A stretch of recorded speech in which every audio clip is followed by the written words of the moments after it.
The Book of Nehemiah. Nehemiah, chapter 1. The words of Nehemiah, son of Hakaliah. In the month of Kislev, in the 20th year, while I was in the citadel of Suchet, Hanani, one of my brothers, came from Judah with some other men, and I questioned them about the Jewish remnant that had survived the exile, and also about Jerusalem. They said to me, "Those who survived the exile and are back in the province are in great trouble and disgrace. The wall of Jerusalem is broken down, and its gates have been burned with fire."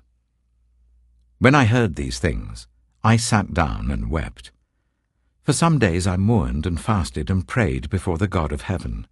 Then I said, "Lord, God of heaven, the great and awesome God, who keeps his covenant of love with those who love him and keep his commandments, let your ear be attentive and your eyes be open to hear the prayer your servant is praying before you, day and night for your servants, the people of Israel.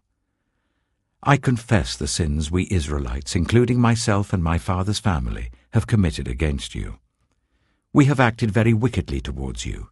We have not obeyed the commands, decrees, and laws you gave your servant Moses.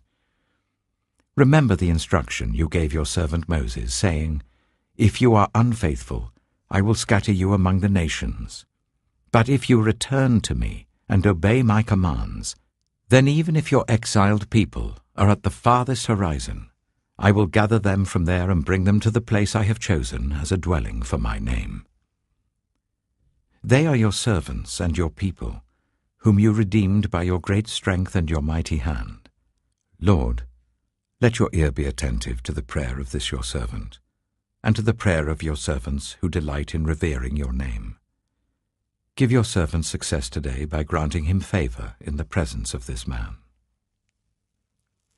I was cupbearer to the king. Nehemiah, chapter 2. In the month of Nisan, in the 20th year of King Artaxerxes, when wine was brought for him, I took the wine and gave it to the king. I had not been sad in his presence before, so the king asked me, "Why does your face look so sad when you are not ill? This can be nothing but sadness of heart." I was very much afraid, but I said to the king, "May the king live forever. Why should my face not look sad, when the city where my ancestors are buried lies in ruins, and its gates have been destroyed by fire?" The king said to me, "What is it you want?" Then I prayed to the God of heaven, and I answered the king, "If it pleases the king, and if your servant has found favor in his sight, let him send me to the city in Judah where my ancestors are buried, so that I can rebuild it." Then the king, with the queen sitting beside him, asked me, "How long will your journey take, and when will you get back?" It pleased the king to send me, so I set a time. I also said to him, "If it pleases the king, may I have letters to the governors of Trans-Euphrates, so that they will provide me safe conduct until I arrive in Judah?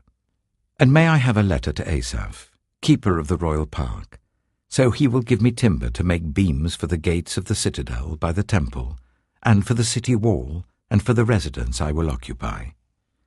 And because the gracious hand of my God was on me, the king granted my requests. So I went to the governors of Trans-Euphrates and gave them the king's letters. The king had also sent army officers and cavalry with me. When Sanballat the Horonite and Tobiah the Ammonite official heard about this, they were very much disturbed that someone had come to promote the welfare of the Israelites. I went to Jerusalem, and after staying there 3 days, I set out during the night with a few others. I had not told anyone what my God had put in my heart to do for Jerusalem. There were no mounts with me except the one I was riding on. By night, I went out through the valley gate towards the Jackal Well and the Dung Gate, examining the walls of Jerusalem which had been broken down, and its gates which had been destroyed by fire. Then I moved on towards the Fountain Gate and the King's Pool, but there was not enough room for my mount to get through. So I went up the valley by night, examining the wall. Finally, I turned back and re-entered through the valley gate. The officials did not know where I had gone or what I was doing, because as yet I had said nothing to the Jews or the priests or nobles or officials or any others who would be doing the work. Then I said to them, "You see the trouble we are in. Jerusalem lies in ruins, and its gates have been burned with fire. Come, let us rebuild the wall of Jerusalem, and we will no longer be in disgrace." I also told them about the gracious hand of my God on me, and what the king had said to me. They replied, "Let us start rebuilding." So they began this good work. But when Sanballat the Horonite, Tobiah the Ammonite official, and Geshem the Arab heard about it, they mocked and ridiculed us. "What is this you're doing?" they asked. "Are you rebelling against the king?" I answered them by saying, "The God of heaven will give us success. We, his servants, will start rebuilding. But as for you, you have no share in Jerusalem, or any claim or historic right to it." Nehemiah chapter 3. Eliashib, the high priest, and his fellow priests went to work and rebuilt the sheep gate. They dedicated it and set its doors in place, building as far as the Tower of the 100, which they dedicated, and as far as the Tower of Hananel. The men of Jericho built the adjoining section, and Zakkur, son of Imri, built next to them. The fish gate was rebuilt by the sons of Hassenaah. They laid its beams and put its doors and bolts and bars in place. Meremoth, son of Uriah, the son of Hakkoz, repaired the next section. Next to him, Meshullam, son of Berechiah, the son of Meshezabel, made repairs, and next to him, Zadok, son of Baana, also made repairs.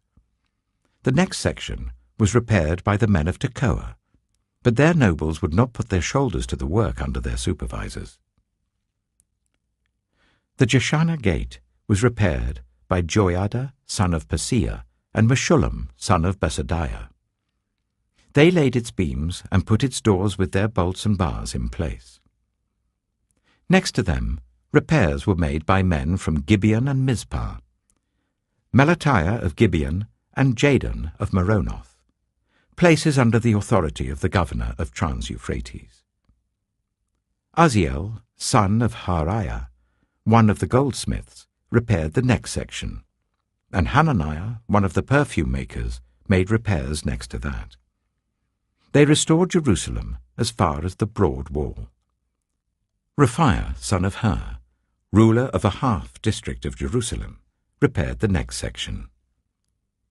Adjoining this, Jediah, son of Harumaph, made repairs opposite his house, and Hattush, son of Hashabniah, made repairs next to him. Malchijah, son of Harim, and Hashub, son of Pahath Moab, repaired another section and the Tower of the Ovens. Shallum, son of Halohesh, ruler of a half-district of Jerusalem, repaired the next section with the help of his daughters. The valley gate was repaired by Hanon and the residents of Zanoah. They rebuilt it and put its doors with their bolts and bars in place. They also repaired 1,000 cubits of the wall as far as the dung gate. The dung gate was repaired by Malchijah, son of Rechab, ruler of the district of Beth Hakerem. He rebuilt it and put its doors with their bolts and bars in place. The fountain gate was repaired by Shallun, son of Colhose, ruler of the district of Mizpah. He rebuilt it, roofing it over and putting its doors and bolts and bars in place. He also repaired the wall of the pool of Siloam by the king's garden, as far as the steps going down from the city of David. Beyond him, Nehemiah, son of Azbuk, ruler of a half-district of Beth-zur, made repairs up to a point opposite the tombs of David, as far as the artificial pool and the house of the heroes. Next to him, the repairs were made by the Levites, under Rehum, son of Bani. Beside him, Hashabiah, ruler of half the district of Keilah, carried out repairs for his district. Next to him, the repairs were made by their fellow Levites, under Binnui, son of Henadad, ruler of the other half-district of Keilah. Next to him, Ezer, son of Jeshua, ruler of Mizpah, repaired another section, from a point facing the ascent to the armory, as far as the angle of the wall. Next to him, Baruch, son of Zebai, zealously repaired another section, from the angle to the entrance of the house of Eliashib, the high priest. Next to him, Meremoth, son of Uriah, the son of Hakkoz, repaired another section, from the entrance of Eliashib's house to the end of it. The repairs next to him were made by the priests from the surrounding region.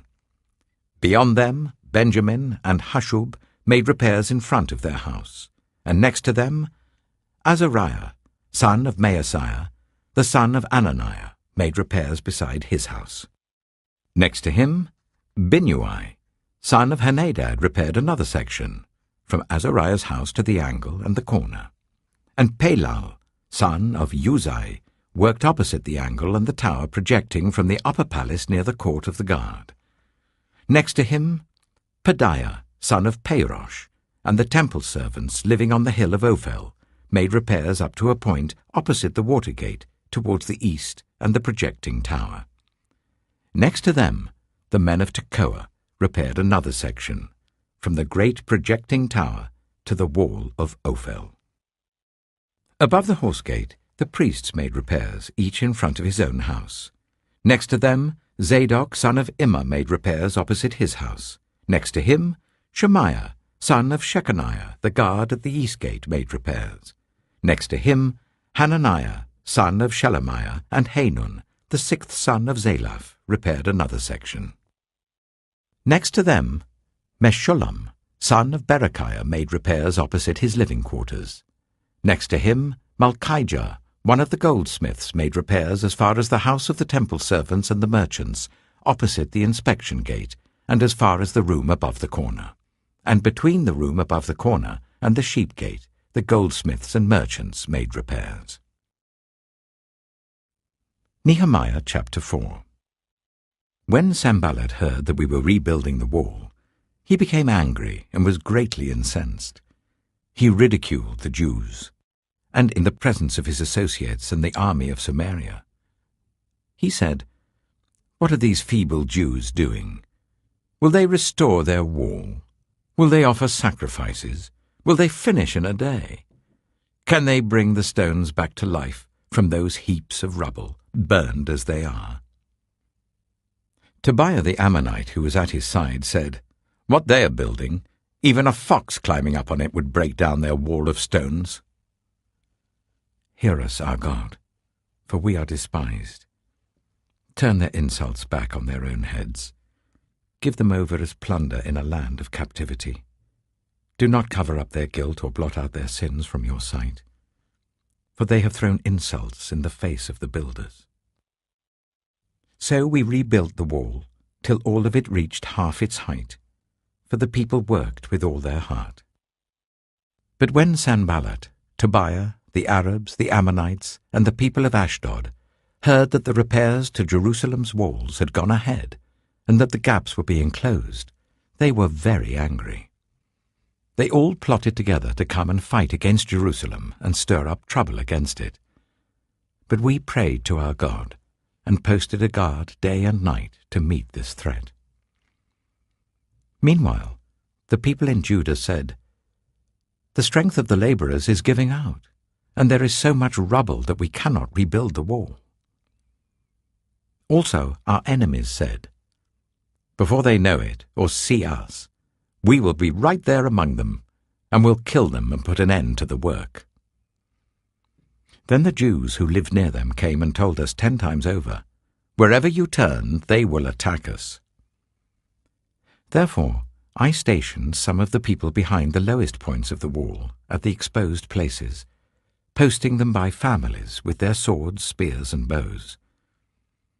After I looked things over, I stood up and said to the nobles, the officials, and the rest of the people, "Don't be afraid of them. Remember the Lord, who is great and awesome, and fight for your families, your sons and your daughters, your wives and your homes." When our enemies heard that we were aware of their plot, and that God had frustrated it, we all returned to the wall, each to our work. From that day on, half of my men did the work, while the other half were equipped with spears, shields, bows, and armor. The officers posted themselves behind all the people of Judah who were building the wall. Those who carried materials did their work with one hand and held a weapon in the other, and each of the builders wore his sword at his side as he worked. But the man who sounded the trumpet stayed with me.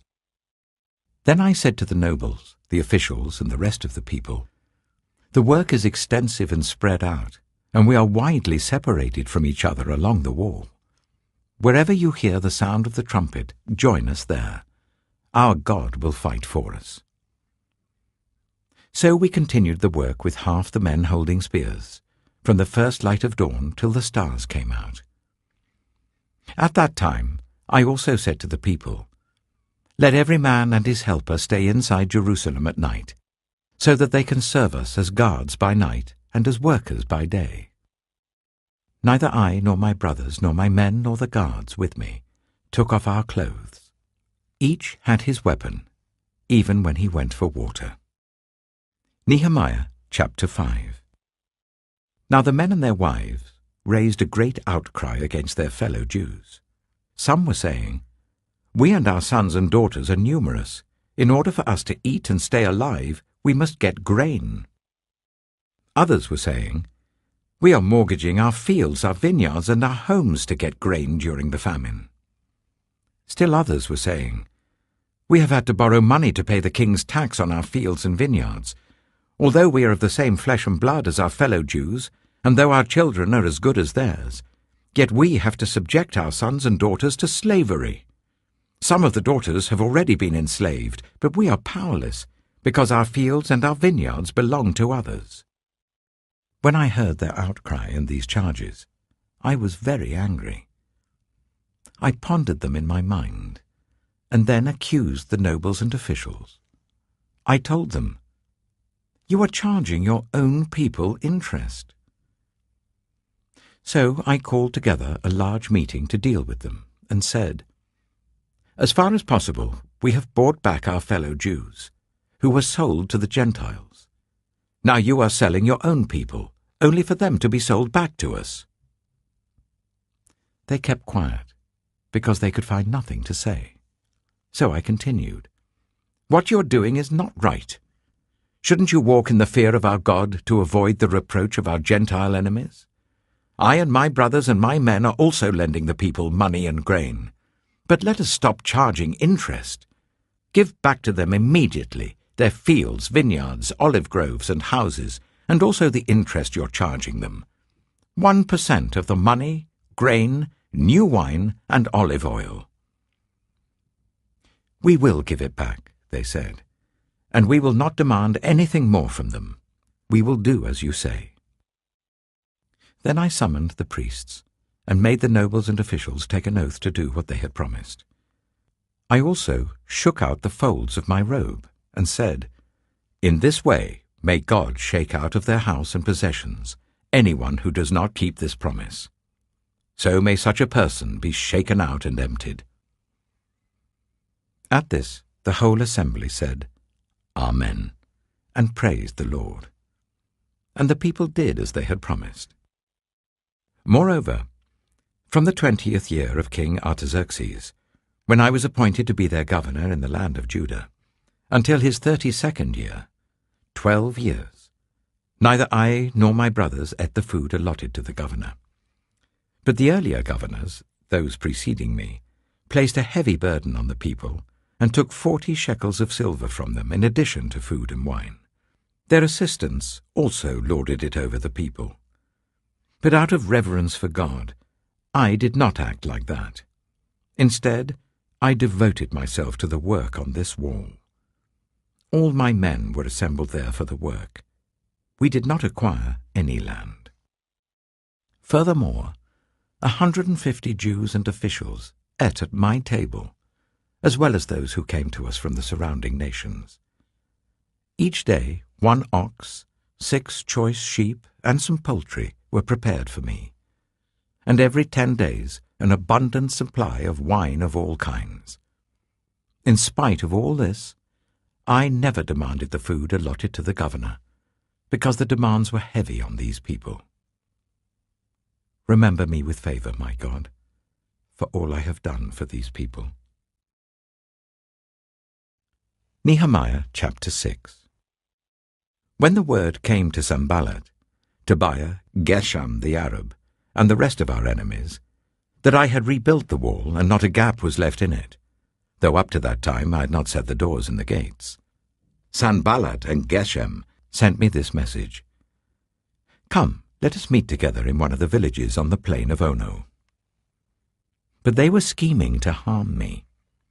So I sent messengers to them with this reply: "I am carrying on a great project and cannot go down.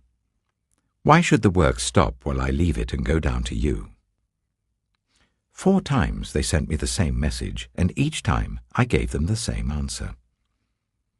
Then the 5th time, Sanballat sent his assistant to me with the same message, and in his hand was an unsealed letter in which was written, "It is reported among the nations, and Geshem says it is true, that you and the Jews are plotting to revolt, and therefore you are building the wall. Moreover, according to these reports, you are about to become their king, and have even appointed prophets to make this proclamation about you in Jerusalem: there is a king in Judah. Now this report will get back to the king. So come, let us meet together." I sent him this reply: "Nothing like what you are saying is happening. You're just making it up out of your head." They were all trying to frighten us, thinking their hands will get too weak for the work and it will not be completed. But I prayed, "Now strengthen my hands." One day I went to the house of Shemaiah, son of Delaiah, the son of Mehetabel, who was shut in at his home. He said, "Let us meet in the house of God inside the temple, and let us close the temple doors, because men are coming to kill you. By night they're coming to kill you." But I said, "Should a man like me run away? Or should someone like me go into the temple to save his life? I will not go."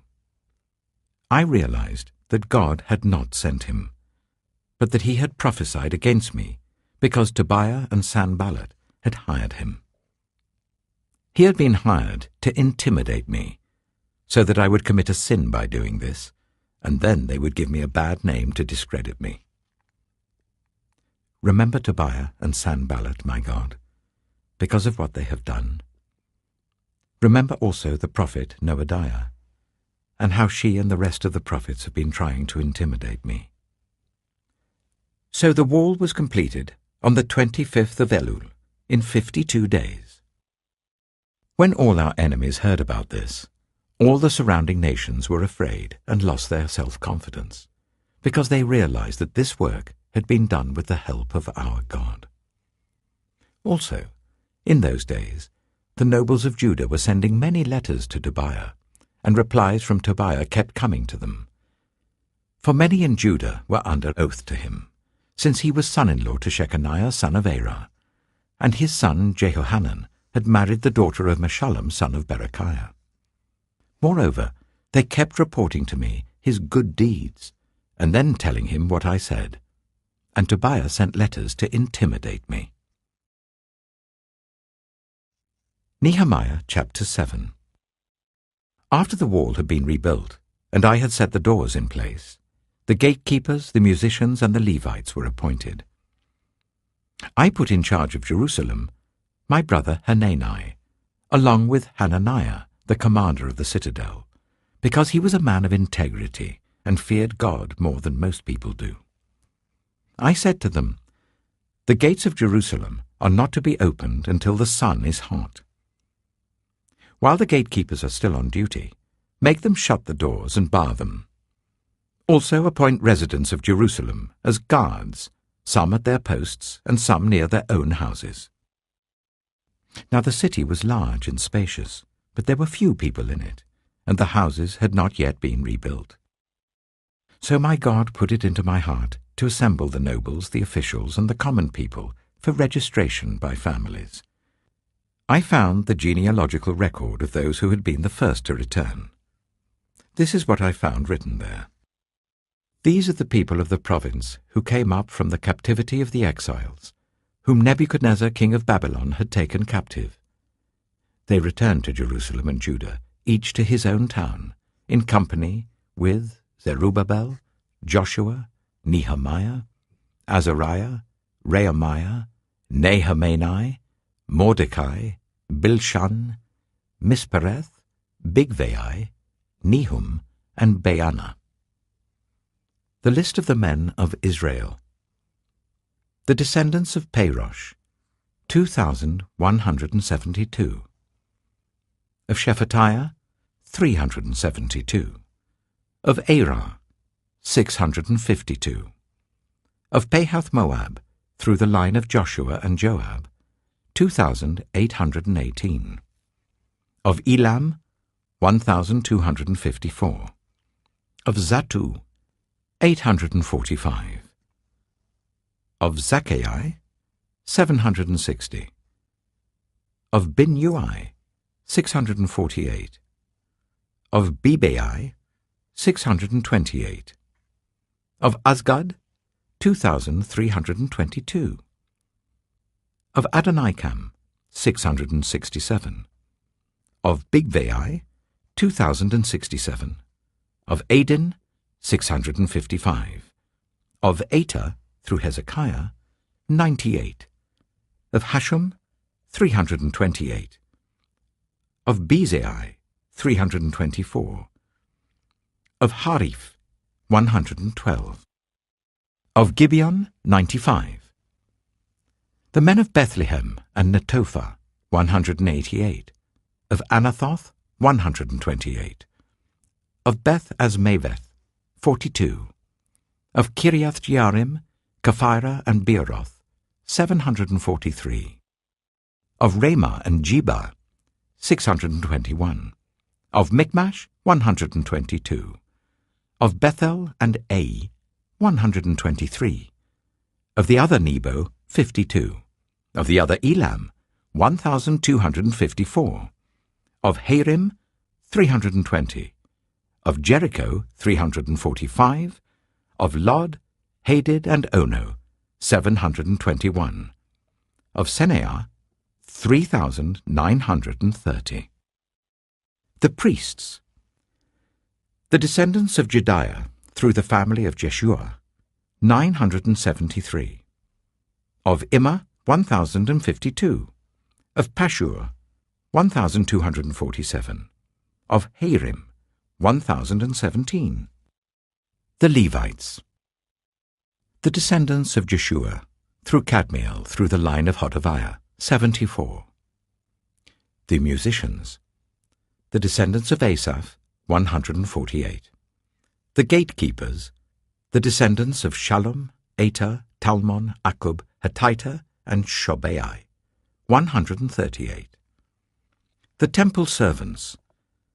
The descendants of Zihah, Hasupha, Tabaoth, Keros, Saya, Padan, Labana, Hagabah, Shalmai, Hanan, Giddel, Gehar, Reiah, Rezin, Nekoda, Gazam, Uzzah, Paseah, Bisai, Mehunim, Nephusim, Bagbuk, Hakyupha, Haher, Bazloth, Mahida, Harsha, Barkos, Sisera, Tema, Neziah, and Hatipha.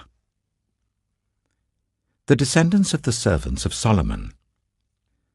The descendants of Sotai, Sophereth, Perida, Jaala, Darkon, Giddel, Shephatiah, Hatil, Pokereth Hazabaim, and Ammon. The temple servants and the descendants of the servants of Solomon, 392. The following came up from the towns of Tel Melah, Tel Harsha, Kirab, Adon, and Immer, but they could not show that their families were descended from Israel. The descendants of Deliah, Tobiah, and Nekoda, 642. And from among the priests, the descendants of Hobaiah, Hakoth, and Barzillai, a man who married a daughter of Barzillai the Gileadite and was called by that name. These searched for their family records, but they could not find them, and so were excluded from the priesthood as unclean. The governor, therefore, ordered them not to eat any of the most sacred food until there should be a priest ministering with the Urim and Thummim. The whole company numbered 42,360, besides their 7,337 male and female slaves, and they also had 245 male and female singers. There were 736 horses, 245 mules, 435 camels, and 6,720 donkeys. Some of the heads of the families contributed to the work. The governor gave to the treasury 1,000 darics of gold, 50 bowls, and 530 garments for priests. Some of the heads of the families gave to the treasury for the work 20,000 darics of gold and 2,200 minas of silver. The total given by the rest of the people was 20,000 darics of gold, 2,000 minas of silver, and 67 garments for priests.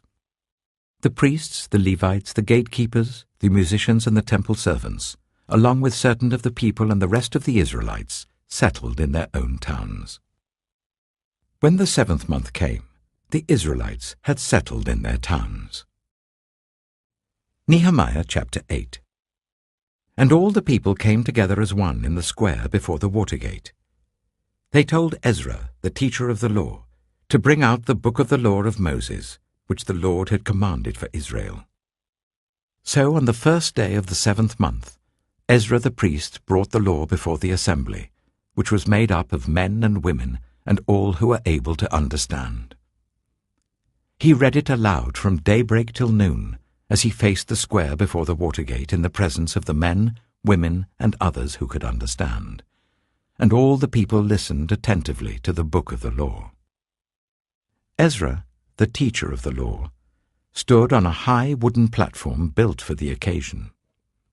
Beside him, on his right, stood Mattithiah, Shema, Ananiah, Uriah, Hilkiah, and Maaseiah. And on his left were Pedaiah, Mishael, Malchijah, Hashum, Hashbaddanah, Zechariah, and Meshullam. Ezra opened the book. All the people could see him because he was standing above them. And as he opened it, the people all stood up. Ezra praised the Lord, the great God, and all the people lifted their hands and responded, Amen, Amen. Then they bowed down and worshipped the Lord with their faces to the ground. The Levites, Jeshua, Bani, Sherebiah, Jamin, Akkub, Shabbatai, Hodiah, Maaseiah, Kelita, Azariah, Jozabad, Hanan, and Pelaiah, instructed the people in the law while the people were standing there. They read from the book of the law of God, making it clear and giving the meaning so that the people understood what was being read. Then Nehemiah the governor, Ezra the priest and teacher of the law, and the Levites who were instructing the people said to them all, This day is holy to the Lord your God. Do not mourn or weep. For all the people had been weeping as they listened to the words of the law. Nehemiah said, Go and enjoy choice food and sweet drinks, and send some to those who have nothing prepared. This day is holy to our Lord. Do not grieve, for the joy of the Lord is your strength. The Levites calmed all the people, saying, Be still, for this is a holy day. Do not grieve. Then all the people went away to eat and drink, to send portions of food and to celebrate with great joy, because they now understood the words that had been made known to them. On the 2nd day of the month, the heads of all the families, along with the priests and Levites, gathered round Ezra, the teacher of the law, to give attention to the words of the law. They found, written in the law, which the Lord had commanded through Moses, that the Israelites were to live in temporary shelters during the festival of the 7th month, and that they should proclaim this word and spread it throughout their towns and in Jerusalem. Go out into the hill country, and bring back branches from olive and wild olive trees, and from myrtles, palms, and other leafy trees, to make temporary shelters, as it is written. So the people went out, and brought back branches, and built themselves temporary shelters on their own roofs, in their courtyards, in the courts of the house of God, and in the square by the water gate, and the one by the gate of Ephraim. The whole company that had returned from exile built temporary shelters and lived in them. From the days of Joshua son of Nun until that day, the Israelites had not celebrated it like this, and their joy was very great. Day after day, from the first day to the last, Ezra read from the book of the law of God. They celebrated the festival for 7 days, and on the 8th day, in accordance with the regulation, there was an assembly. Nehemiah chapter 9. On the 24th day of the same month, the Israelites gathered together, fasting and wearing sackcloth, and putting dust on their heads. Those of Israelite descent had separated themselves from all foreigners.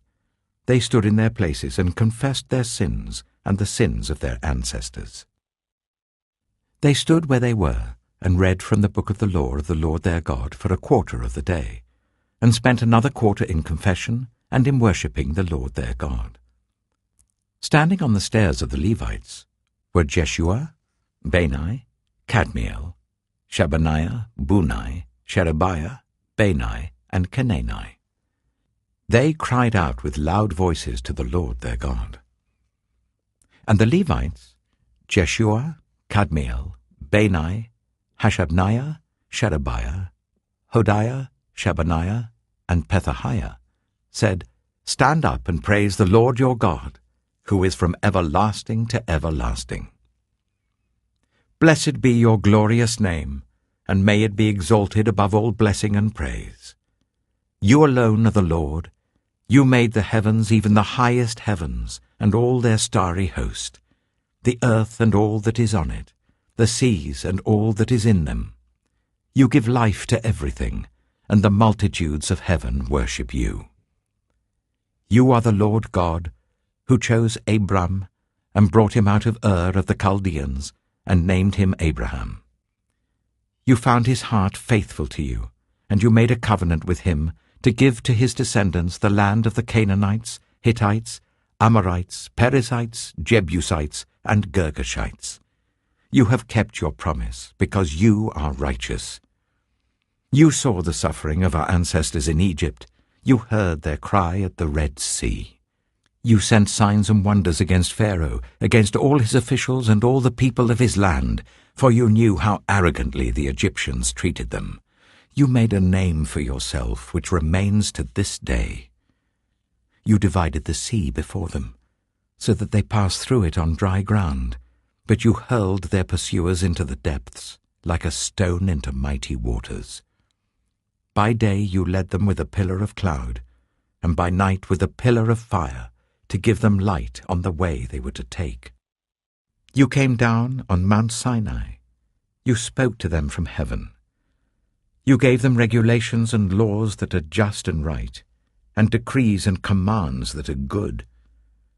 You made known to them your holy Sabbath and gave them commands, decrees, and laws through your servant Moses. In their hunger you gave them bread from heaven, and in their thirst you brought them water from the rock. You told them to go in and take possession of the land you had sworn with uplifted hand to give them. But they, our ancestors, became arrogant and stiff-necked, and they did not obey your commands. They refused to listen and failed to remember the miracles you performed among them. They became stiff-necked, and in their rebellion appointed a leader in order to return to their slavery. But you are a forgiving God, gracious and compassionate, slow to anger and abounding in love. Therefore you did not desert them, even when they cast for themselves an image of a calf and said, This is your God, who brought you up out of Egypt, or when they committed awful blasphemies.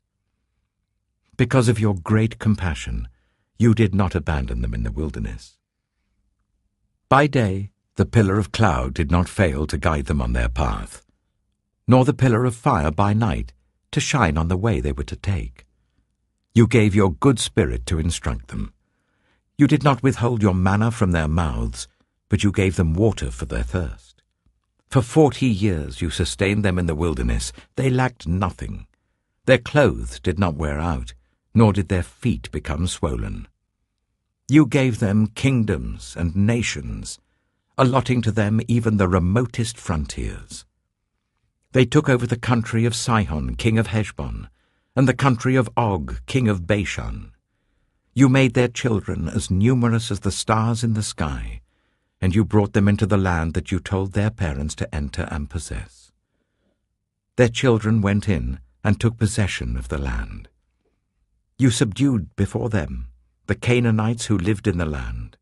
You gave the Canaanites into their hands along with their kings and the peoples of the land, to deal with them as they pleased. They captured fortified cities and fertile land. They took possession of houses filled with all kinds of good things, wells already dug, vineyards, olive groves, and fruit trees in abundance. They ate to the full and were well nourished. They reveled in your great goodness. But they were disobedient and rebelled against you. They turned their backs on your law. They killed your prophets, who had warned them in order to turn them back to you. They committed awful blasphemies. So you delivered them into the hands of their enemies who oppressed them. But when they were oppressed, they cried out to you. From heaven you heard them, and in your great compassion you gave them deliverers, who rescued them from the hand of their enemies. But as soon as they were at rest, they again did what was evil in your sight. Then you abandoned them to the hand of their enemies, so that they ruled over them. And when they cried out to you again, you heard from heaven, and in your compassion you delivered them time after time.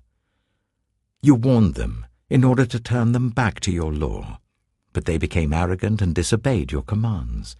They sinned against your ordinances, of which you said, "The person who obeys them will live by them." Stubbornly they turned their backs on you, became stiff-necked and refused to listen. For many years you were patient with them. By your Spirit you warned them through your prophets, yet they paid no attention. So you gave them into the hands of the neighboring peoples. But in your great mercy you did not put an end to them or abandon them, for you are a gracious and merciful God.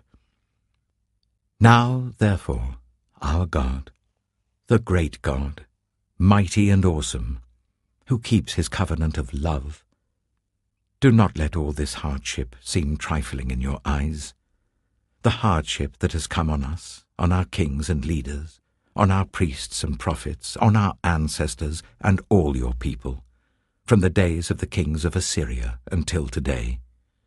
In all that has happened to us you have remained righteous, you have acted faithfully, while we acted wickedly. Our kings, our leaders, our priests, our ancestors did not follow your law. They did not pay attention to your commands or the statutes you warned them to keep. Even while they were in their kingdom, enjoying your great goodness to them in the spacious and fertile land you gave them, they did not serve you or turn from their evil ways. But see, we are slaves today, slaves in the land you gave our ancestors, so that they could eat its fruit and the other good things it produces. Because of our sins, its abundant harvest goes to the kings you have placed over us. They rule over our bodies and our cattle as they please. We are in great distress. In view of all this, we are making a binding agreement, putting it in writing, and our leaders, our Levites, and our priests are affixing their seals to it. Nehemiah chapter 10.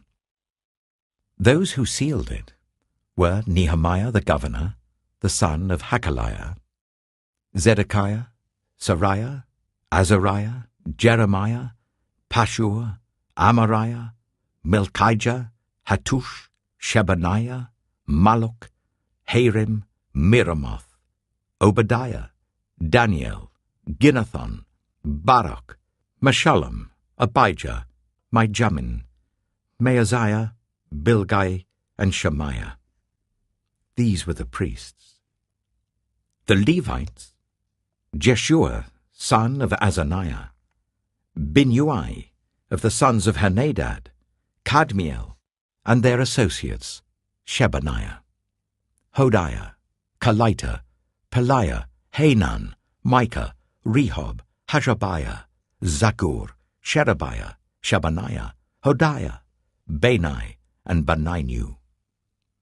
The leaders of the people, Parosh, Pahath-Moab, Elam, Zatu, Bani, Bunai, Azgad, Bebai, Adonijah, Bigvai, Adin, Eta, Hezekiah, Azur, Hodiah, Hashem, Bezai, Hariph, Anathoth, Nebai, Magpiash, Meshullam, Hezer, Meshezabeel, Zadok, Jadua, Pelatiah, Hanan, Anaiah, Hoshea, Hananiah, Hashub, Halohesh, Pilha, Shobek, Rehum, Hajabna, Maaseiah, Ahiah, Hanan, Anan, Malluch, Harim, and Baanah. The rest of the people, priests, Levites, gatekeepers, musicians, temple servants, and all who separated themselves from the neighboring peoples for the sake of the law of God, together with their wives and all their sons and daughters who were able to understand. All these now join their fellow Israelites, the nobles, and bind themselves with a curse and an oath, to follow the law of God given through Moses, the servant of God, and to obey carefully all the commands, regulations, and decrees of the Lord our Lord. We promise not to give our daughters in marriage to the peoples around us, or take their daughters for our sons. When the neighboring peoples bring merchandise or grain to sell on the Sabbath, we will not buy from them on the Sabbath or on any holy day. Every 7th year we will forego working the land, and we will cancel all debts. We assume the responsibility for carrying out the commands to give 1/3 of a shekel each year for the service of the house of our God, for the bread set out on the table, for the regular grain offerings and burnt offerings, for the offerings on the Sabbaths, at the new moon feasts, and at the appointed festivals, for the holy offerings, for sin offerings to make atonement for Israel, and for all the duties of the house of our God. We, the priests, the Levites, and the people, have cast lots to determine when each of our families is to bring to the house of our God at set times each year a contribution of wood to burn on the altar of the Lord our God, as it is written in the law. We also assume responsibility for bringing to the house of the Lord each year the first fruits of our crops and of every fruit tree. As it is also written in the law, we will bring the firstborn of our sons and of our cattle, of our herds, and of our flocks to the house of our God, to the priests ministering there. Moreover, we will bring to the storerooms of the house of our God, to the priests, the first of our ground meal, of our grain offerings, of the fruit of all our trees, and of our new wine and olive oil. And we will bring a tithe of our crops to the Levites, for it is the Levites who collect the tithes in all the towns where we work. A priest descended from Aaron is to accompany the Levites when they receive the tithes, and the Levites are to bring 1/10 of the tithes up to the house of our God, to the storerooms of the treasury. The people of Israel, including the Levites, are to bring their contributions of grain, new wine, and olive oil to the storerooms, where the articles for the sanctuary and for the ministering priests, the gatekeepers, and the musicians are also kept. We will not neglect the house of our God. Nehemiah chapter 11. Now the leaders of the people settled in Jerusalem. The rest of the people cast lots to bring one out of every 10 of them to live in Jerusalem, the holy city, while the remaining 9 were to stay in their own towns. The people commended all who volunteered to live in Jerusalem. These are the provincial leaders who settled in Jerusalem. Now some Israelites, priests, Levites, temple servants, and descendants of Solomon's servants lived in the towns of Judah, each on their own property in the various towns, while other people from both Judah and Benjamin lived in Jerusalem. From the descendants of Judah, Attiah, son of Uzziah, the son of Zechariah, the son of Amariah, the son of Shephatiah, the son of Mahalalel, a descendant of Perez, and Maaseiah, son of Baruch, the son of Colhose, the son of Haziah, the son of Adiah, the son of Joiarib, the son of Zechariah, a descendant of Shelah. The descendants of Perez who lived in Jerusalem totaled 468 men of standing. From the descendants of Benjamin, Sallu, son of Meshullam, the son of Joed, the son of Pedaiah, the son of Kaliah, the son of Maaseiah, the son of Ithiel, the son of Jeshiah, and his followers, Gabbai and Salai, 928 men. Joel, son of Zichri, was their chief officer, and Judah, son of Hasenuah, was over the new quarter of the city. From the priests, Jedaiah, the son of Joiarib, Jachin, Sariah, son of Hilkiah, the son of Meshullam, the son of Zadok, the son of Merioth, the son of Ahitub, the official in charge of the house of God, and their associates who carried on work for the temple, 822 men. Adiah, son of Jeroham, the son of Pelaliah, the son of Amzai, the son of Zechariah, the son of Pashur, the son of Malchijah, and his associates who were heads of families, 242 men. Amashai, son of Azarel, the son of Azai, the son of Meshillemoth, the son of Immer, and his associates who were men of standing, 128. Their chief officer was Zabdiel, son of Haggadolim. From the Levites, Shemaiah, son of Hashub, the son of Azrikam, the son of Hashabiah, the son of Bunai, Shabbatai and Jozabad, 2 of the heads of the Levites who had charge of the outside work of the house of God, Mattaniah, son of Micah, the son of Zabdi, the son of Asaph, the director, who led in thanksgiving and prayer, Bakbukiah, second among his associates, and Abda, son of Shemuah, the son of Galal, the son of Jeduthun. The Levites in the holy city totaled 284. The gatekeepers, Akab, Talmon, and their associates who kept watch at the gates, 172 men. The rest of the Israelites, with the priests and Levites, were in all the towns of Judah, each on their ancestral property. The temple servants lived on the hill of Ophel, and Zihah and Gishpa were in charge of them. The chief officer of the Levites in Jerusalem was Ozai, son of Bani, the son of Hashabiah, the son of Mattaniah, the son of Micah. Ozai was one of Asaph's descendants, who were the musicians responsible for the service of the house of God.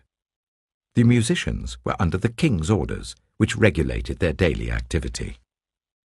Petahiah, son of Meshezabeel, one of the descendants of Zerah, son of Judah, was the king's agent in all affairs relating to the people. As for the villages with their fields, some of the people of Judah lived in Kiriath Arba and its surrounding settlements, in Dibon and its settlements, in Jekabziel and its villages, in Jeshua, in Moleda, in Beth Pelet, in Hazar Shual, in Beersheba and its settlements, in Ziklag, in Makona and its settlements, in Enrimmon, in Zorah, in Jarmuth, Zanoah, Adullam and their villages, in Lachish and its fields, and Ezekah and its settlements. So they were living all the way from Beersheba to the valley of Hinnom. The descendants of the Benjaminites, from Geba, lived in Michmash, Ijah, Bethel and its settlements, in Anathoth, Nob and Ananiah, in Hazor, Ramah and Gittaim, in Hadid, Zeboim, and Nebalat, in Lod and Ono, and in Jehoshim. Some of the divisions of the Levites of Judah settled in Benjamin. Nehemiah chapter 12. These were the priests and Levites who returned with Zerubbabel son of Shealtiel and with Joshua: Seraiah, Jeremiah, Ezra, Amariah, Malluch, Hattush, Shechaniah, Rehum, Meremoth, Idom, Ginnethon, Abijah, Mijamin, Moadiah, Bilgah, Shemaiah, Joiarib, Jedaiah, Sallu, Amok, Hilkiah, and Jedaiah. These were the leaders of the priests and their associates in the days of Joshua. The Levites were Jeshua, Binnui, Kadmiel, Sherebiah, Judah, and also Mattaniah, who together with his associates was in charge of the songs of thanksgiving. Bakbukiah and Onai, their associates, stood opposite them in the services. Joshua was the father of Joachim, Joachim the father of Eliashib, Eliashib the father of Joiada, Joiada the father of Jonathan, and Jonathan the father of Jaddua. In the days of Joachim, these were the heads of the priestly families. Of Seraiah's family, Moriah; of Jeremiah's, Hananiah; of Ezra's, Meshullam; of Amariah's, Jehohanan; of Malluch's, Jonathan; of Shechaniah's, Joseph; of Harim's, Adnah; of Meremoth's, Helkai; of Iddo's, Zechariah; of Ginnethon's, Meshullam; of Abijah's, Zichri; of Meniamin's, and of Moadiah's, Piltai; of Bilgah's, Shammua; of Shemaiah's, Jehonathan; of Joiarib's, Mattani; of Jedaiah's, Uzai; of Sallu's, Kalai; of Amok's, Eber; of Hilkiah's, Hashabiah; of Jedaiah's, Nethanel. The family heads of the Levites in the days of Eliashib, Joiada, Johanan, and Jaddua, as well as those of the priests, were recorded in the reign of Darius the Persian. The family heads among the descendants of Levi up to the time of Johanan, son of Eliashib, were recorded in the book of the Annals. And the leaders of the Levites were Hashabiah, Sherebiah, Jeshua, son of Kadmiel, and their associates, who stood opposite them to give praise and thanksgiving, one section responding to the other as prescribed by David the man of God. Mattaniah, Bakbukiah, Obadiah, Meshullam, Talmon, and Akkub were gatekeepers who guarded the storerooms at the gates. They served in the days of Joachim son of Joshua, the son of Josedek, and in the days of Nehemiah the governor, and of Ezra the priest, the teacher of the law. At the dedication of the wall of Jerusalem, the Levites were sought out from where they lived and were brought to Jerusalem to celebrate joyfully the dedication with songs of thanksgiving and with the music of cymbals, harps, and lyres. The musicians were also brought together from the region around Jerusalem. From the villages of the Netophathites, from Beth Gilgal, and from the area of Geba and Azmaveth, for the musicians had built villages for themselves around Jerusalem. When the priests and Levites had purified themselves ceremonially, they purified the people, the gates, and the wall. I had the leaders of Judah go up on top of the wall. I also assigned 2 large choirs to give thanks. One was to proceed on top of the wall to the right, towards the dung gate. Hoshea and half the leaders of Judah followed them, along with Azariah, Ezra, Meshullam, Judah, Benjamin, Shemaiah, Jeremiah, as well as some priests with trumpets, and also Zechariah son of Jonathan, the son of Shemaiah, the son of Mattaniah, the son of Micaiah, the son of Zakkur, the son of Asaph, and his associates, Shemaiah, Azarel, Milalai, Gilalai, Maai, Nethanel, Judah, and Hanani, with musical instruments prescribed by David the man of God. Ezra, the teacher of the law, led the procession. At the fountain gate, they continued directly up the steps of the city of David, on the ascent to the wall, and passed above the site of David's palace to the water gate on the east. The second choir proceeded in the opposite direction. I followed them on top of the wall together with half the people. past the Tower of the Ovens to the broad wall, over the gate of Ephraim, the Jeshanah gate, the fish gate, the Tower of Hananel, and the Tower of the 100, as far as the sheep gate. At the gate of the guard they stopped. The 2 choirs that gave thanks then took their places in the house of God. So did I, together with half the officials, as well as the priests, Eliakim, Maaseiah, Meniamin, Micaiah, Elioenai, Zechariah, and Hananiah with their trumpets, and also Maaseiah, Shemaiah, Eleazar, Uzai, Jehohanan, Malchijah, Elam, and Ezer. The choirs sang under the direction of Jezreiah. And on that day they offered great sacrifices, rejoicing because God had given them great joy. The women and children also rejoiced. The sound of rejoicing in Jerusalem could be heard far away. At that time, men were appointed to be in charge of the storerooms for the contributions, firstfruits, and tithes. From the fields around the towns, they were to bring into the storerooms the portions required by the law for the priests and the Levites, for Judah was pleased with the ministering priests and Levites. They performed the service of their God and the service of purification, as did also the musicians and gatekeepers, according to the commands of David and his son Solomon. For long ago, in the days of David and Asaph, there had been directors for the musicians and for the songs of praise and thanksgiving to God. So in the days of Zerubbabel and of Nehemiah, all Israel contributed the daily portions for the musicians and the gatekeepers. They also set aside the portion for the other Levites, and the Levites set aside the portion for the descendants of Aaron. Nehemiah chapter 13. On that day the book of Moses was read aloud in the hearing of the people, and there it was found written that no Ammonite or Moabite should ever be admitted into the assembly of God, because they had not met the Israelites with food and water, but had hired Balaam to call a curse down on them. Our God, however, turned the curse into a blessing. When the people heard this law, they excluded from Israel all who were of foreign descent. Before this, Eliashib the priest had been put in charge of the storerooms of the house of our God. He was closely associated with Tobiah, and he had provided him with a large room formerly used to store the grain offerings and incense and temple articles, and also the tithes of grain, new wine, and olive oil prescribed for the Levites, musicians, and gatekeepers, as well as the contributions for the priests. But while all this was going on, I was not in Jerusalem. For in the 32nd year of Artaxerxes, king of Babylon, I had returned to the king. Some time later, I asked his permission and came back to Jerusalem. Here I learned about the evil thing Eliashib had done in providing Tobiah a room in the courts of the house of God.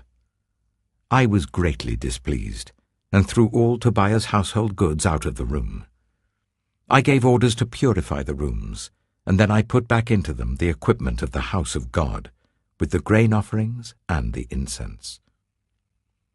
I also learned that the portions assigned to the Levites had not been given to them, and that all the Levites and musicians responsible for the service had gone back to their own fields. So I rebuked the officials and asked them, "Why is the house of God neglected?" Then I called them together and stationed them at their posts. All Judah brought the tithes of grain, new wine, and olive oil into the storerooms. I put Shelemiah the priest, Zadok the scribe, and a Levite named Pedaiah in charge of the storerooms, and made Hanan son of Zakkur, the son of Mattaniah, their assistant, because they were considered trustworthy. They were made responsible for distributing the supplies to their fellow Levites. Remember me for this, my God, and do not blot out what I have so faithfully done for the house of my God and its services. In those days I saw people in Judah treading wine presses on the Sabbath, and bringing in grain and loading it on donkeys, together with wine, grapes, figs, and all other kinds of loads. And they were bringing all this into Jerusalem on the Sabbath. Therefore I warned them against selling food on that day, People from Tyre who lived in Jerusalem were bringing in fish and all kinds of merchandise and selling them in Jerusalem on the Sabbath to the people of Judah. I rebuked the nobles of Judah and said to them, "What is this wicked thing you are doing, desecrating the Sabbath day? Didn't your ancestors do the same things, so that our God brought all this calamity on us and on this city? Now you are stirring up more wrath against Israel by desecrating the Sabbath." When evening shadows fell on the gates of Jerusalem before the Sabbath, I ordered the doors to be shut and not opened until the Sabbath was over. I stationed some of my own men at the gates so that no load could be brought in on the Sabbath day. Once or twice, the merchants and sellers of all kinds of goods spent the night outside Jerusalem. But I warned them and said, "Why do you spend the night by the wall? If you do this again, I will arrest you." From that time on, they no longer came on the Sabbath. Then I commanded the Levites to purify themselves and go and guard the gates in order to keep the Sabbath day holy. Remember me for this also, my God, and show mercy to me according to your great love. Moreover, in those days, I saw men of Judah who had married women from Ashdod, Ammon, and Moab. Half of their children spoke the language of Ashdod or the language of one of the other peoples, and did not know how to speak the language of Judah. I rebuked them and called curses down on them. I beat some of the men and pulled out their hair. I made them take an oath in God's name and said, "You are not to give your daughters in marriage to their sons, nor are you to take their daughters in marriage for your sons or for yourselves." Was it not because of marriages like these that Solomon, king of Israel, sinned? Among the many nations there was no king like him. He was loved by his God, and God made him king over all Israel. But even he was led into sin by foreign women. Must we hear now that you too are doing all this terrible wickedness, and are being unfaithful to our God by marrying foreign women? One of the sons of Joiada, son of Eliashib, the high priest, was son-in-law to Sanballat the Horonite, and I drove him away from me. Remember them, my God, because they defiled the priestly office and the covenant of the priesthood and of the Levites. So I purified the priests and the Levites of everything foreign, and assigned them duties, each to his own task. I also made provision for contributions of wood at designated times, and for the first fruits. Remember me with favor, my God.